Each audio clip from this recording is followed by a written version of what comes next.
الله ته تقوا رسی، پرهیزګاري رسی او د انسان د نیت رسی. حاجي غوښه ورکوې خو ښکلې غوښه به ورکوې. میندو خویندو ته دا ووایې غوښې د دې په داسې ګورې حاجي دیم پکې تفریق کوي یا ولې خور کره څنګه غوښه لیږي او د خاوند خور کره څنګه غوښه لیږي. خورل خوروینو له څنګه ښکلې لیږي، د خاوند خوروینو له څنګه ښکلې لیږي. ټولو ته پته ده حاجي چې دا دغه ستا ورور دی نو دا زما ورور دی.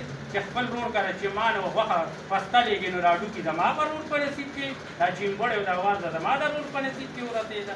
ورته ویې دا په درې حصې کې یو حصه د ځان دپاره کې، یو د رشته دارو دپاره کې، یو د فقراو مساکینو دپاره کې. نو چې فقیرانو مسکینانو له هم ورکوې نو بیا به هم وله چې دی نو بېکاره غوښه به نه ورکوې.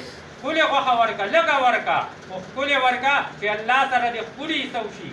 کني یوه زنانه واقعه ده، مشهوره واقعه ده، خو دې مختصر ویم. یو زنانه وفات شوه، ډېره منګزاره، ډېره عابده زنانه وه.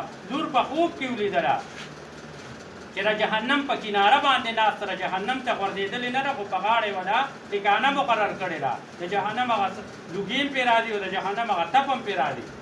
دا لور یې حیرانه شوه، وي مورې ته خو ډېره عبادت ګزاره وې، ډېر ګزاره وې، نو ستا ته دې ځای کې څه کې؟ تا خو جنت دی او ته دلته څه کې؟ وي الله پاک زما د دې عملونو مطابق چې ظاهر کې زه عابد وم، ظاهر کې مونږګزار وم، خو زما په عباداتو کې دونه کمی و، زما په اخلاص کې کمی و، نو د هغې مطابق نو ورسره خوا کې زړه چیرله وه، په هغې به یې د دوزخ هغه تپ به یې د ځانه داسې کوو لکه موږ سره چې کپړه یو په کپړه باندې سره ځانه لرې کوو، هغه به یې ځان ته واله.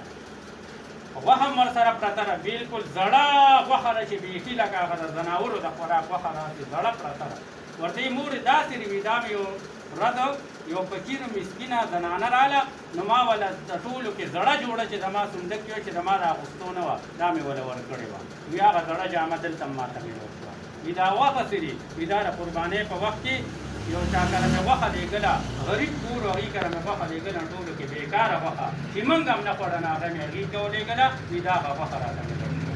ښکلې شی ورکې، ښکلې څیز ورکې، د زړه د خوښې چې کوم ستاسو لن تنالوا البر حتى تنفقوا مما تحبون، چې کوم سره تاسو ډېره مینه کوئ هغه د الله په نوم باندې ورکوئ نو بهترینه صله به یې ملاویږي. او که چمبړان هم ولیږي، هډوکي هم ولیږي، او تاسو هم پکې چې دی نو غټ او نرۍ کوي، را زنانه پکې کوي، یا لالا پکې کوي، یا ببو پکې کوي، نو بیا لالا او ببو د شم غوښې په تمه کېږي نه، همدکه چمبړان به یې په نصیب کي او دکه زړه جامه به یې په نصیب کي، نورې به نه وي دلته نه ملاویږي. چې څه دې کړي هغه به در سره کېږي، د هغې مناسب معامله ده.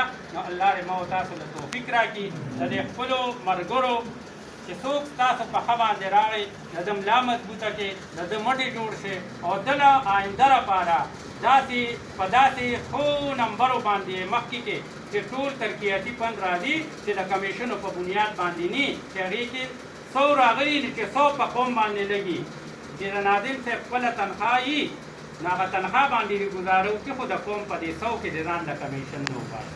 دا کمیشن ناروا راځي، ځکه چې دا پیسې د قوم دي، د قوم پیسې به په قوم باندې لګي، نو په دې کې کمیشن ولې راغی چې 50 په نالۍ کې لګي او 50 په کمیشن کې اکاونټ ته دي. نو دا ظلم دی د قوم سره، د قوم امانت دی په قوم باندې ولګي. نو سبا کې داسې کار څوک وکړي نو سبا که یعنې که خر او ټټو مودرېږي نو خر او ټټو له به هم الله ورکړي، الله به دا خلک به ولله دونه ورپسې په منډه خلاصي.